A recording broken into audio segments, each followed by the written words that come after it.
We live right now. Today is Tuesday, the 27th of May. I hope you're doing pretty well. I'm doing pretty well. We're just doing our thing right now. And this one, I don't know if we've thought about it enough in coffee. We have our brewers. We have our water chemistry, if we're into that. We have our favorite types of coffee and all that stuff. But one thing that I don't think we talk about enough, which I'm guilty of too, is style. And what does that mean for you? What does that mean for me? What does that matter? Why does it even matter? And I think that's the biggest things that we can talk about right now. Style is your unique way of doing things, right? That can mean a lot of different things. And in this case, what do you prefer? What's your preference? Which brewer do you gravitate to? Which coffees do you gravitate to? Do you have a particular temperature that you like? Because once we know or figure that out, everything else is going to be pretty easy. I think so. And the reason why I think style is very important is because we can have our gurus online. We can have people talking about our coffees and all that good stuff. But at the end of the day, those people have their own styles. They have their own unique way of looking at things. And it's easy for us to get blindsided by what they're doing and what they like. But at the end of the day, it doesn't matter. It matters about what we care about. Like for the longest, as you guys already know, I don't care for light roast. I did like it before. I never felt that I needed to like light roast.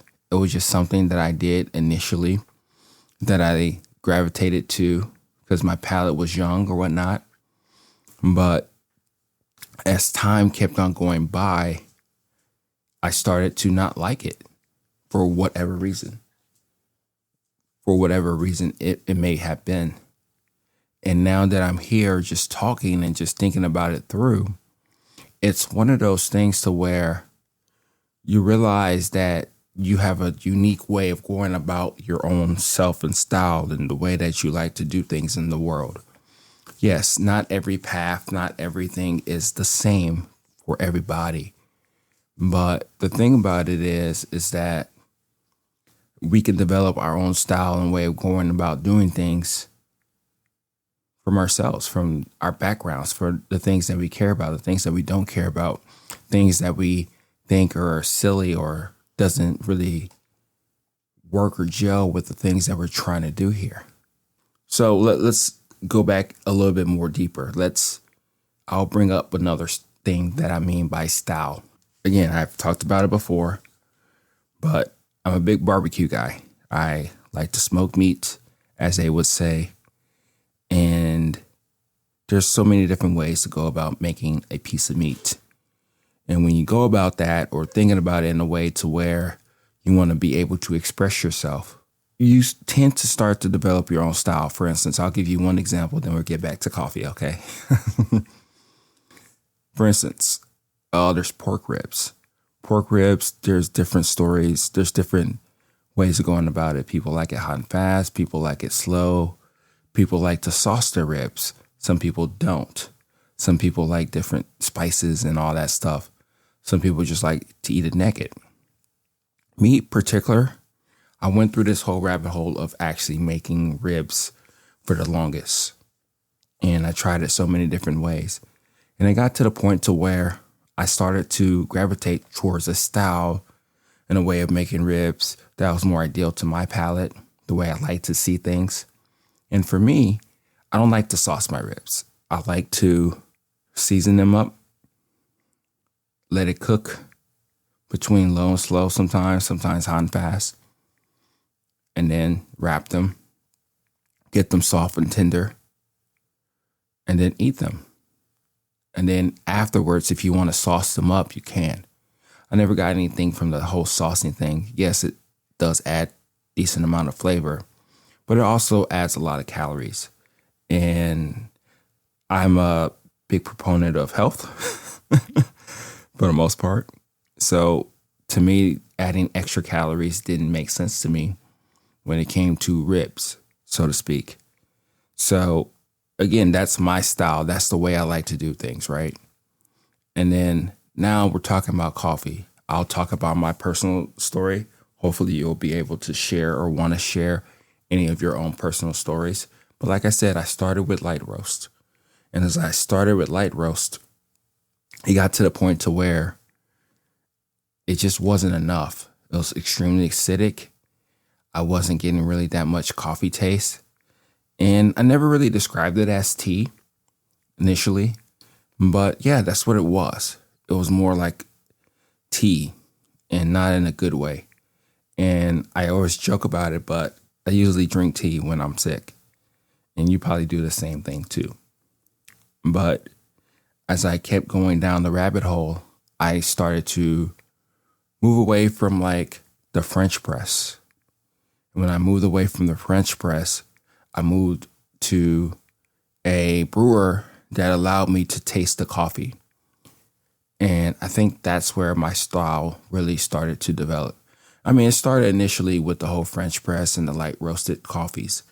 But as I kept going down this rabbit hole or this journey, my own journey, I started to understand what I liked, what I didn't like, the reasons why. Sort of to an extent, because I never really gave myself that opportunity to sit there and ask myself why I like certain things. And as I started to continue to experiment, I tried espresso. I went to cafes. I tried to explore things to the point to where I was trying to get that itch of that coffee buzz. Not so much of what people say about a coffee buzz, but what you get when you taste something that's just so magical and so delicious. And that's what you really want all the time. And then I started to roast my own coffee. And the cool thing about that is that I can roast it so many different ways. You can go really dark. You can go really light. You can go right in the middle. You can push it a little bit more. You can develop your roast with time, with little to the max amount of heat input. You can see how the beans look. You can do all the TDS. You can do all the color metering. And it got to the point to where I liked the balanced cup. And also I started reading all these different books about coffee. Different people talking about coffee, brewing, coffee roasting, and different styles. And I started to notice that people always had styles. It was always there. And then that's really what people were teaching you, even me to an extent. I'm teaching you my style. I'm teaching you the way that I like coffee. I tell you all the time that I'm not so much of an espresso person. Not because I think it's crap. It's just something that just doesn't gravitate to me as much as pour over does, as the clarity, as what you get from different coffees. Even the same coffee, changing one or two variables here and there, how the coffee can be totally different. And that's pretty cool. So now I'm here just thinking and wondering why my style matters and why your style should matter. Because at the end of the day, it's you. It's only you.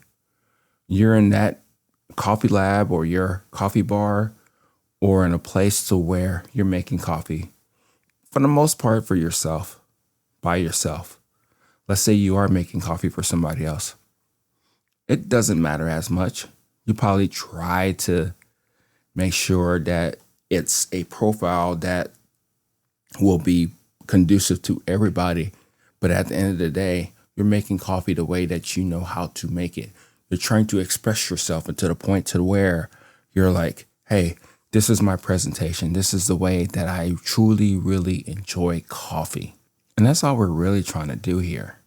So that's my way of going about it. That's my journey. My journey has created my style. And I'm not done yet. I'm still living. You're still living. We're still experiencing coffee for what it is, right? But it's getting to the point to where we have to stop listening to others. It's cool to listen to others to get their point of view. But at the end of the day, it's their point of view. It's their style. They're still telling you whoever you're listening to, that espresso's God, that light roast is king, that medium roast is crap, that dark roast, that's just for the old people. Whatever they may say. Maybe they like medium roast, like me. Maybe they like dark roast.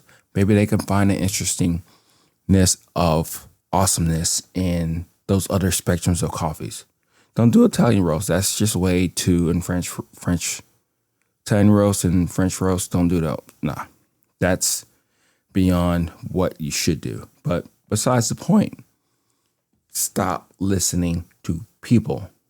Not even me. Probably just in this kind of spectrum, because at the end of the day, you're your own person. You're seeing things for the way that you see it. You're exploring things to the point to where you're liking what you're liking. Like, for instance, when I went to the expo in Houston, I remember Scott Rao, who has his own style. He said this years ago, how the coffees were just kind of okay at the expo. And in this case, I understood that, at least from my point of view, because there's a lot of lightly roasted coffees that had no like character to me. They didn't exhibit like excitement to me.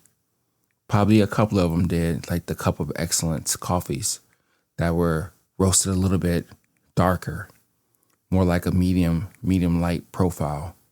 And you can taste the essence of what that coffee really is. Those are the ones I gravitated to. And it's okay for us to say, I don't like that. And it's okay for you to say that you don't like what you don't like and be totally committed to the things that you do like at this present moment, because it may change. It may change for whatever reason, but at the end of the day, you're still developing your own style, your own way of going about doing things. So with that being said, how do you go about your own style? What does it look like? Does it look like or mimic other people's style?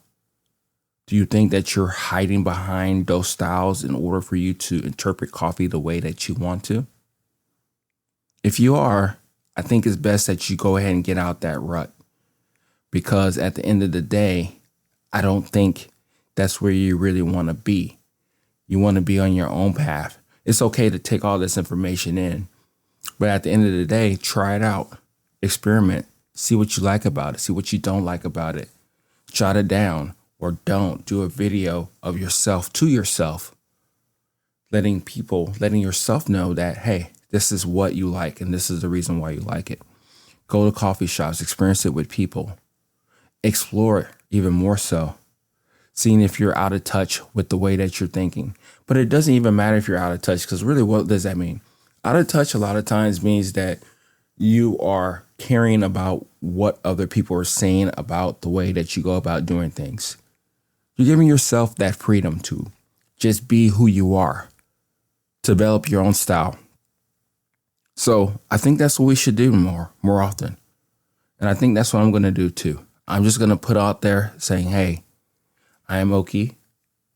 I am a person who loves medium to dark roast coffees. I like how expressive they are. I love how balanced they are. I love that you can actually taste the sweetness and the acidity and how it gels together and all that stuff. I'm not so much of a fan of a light roast. To me, they taste like dishwater and tea.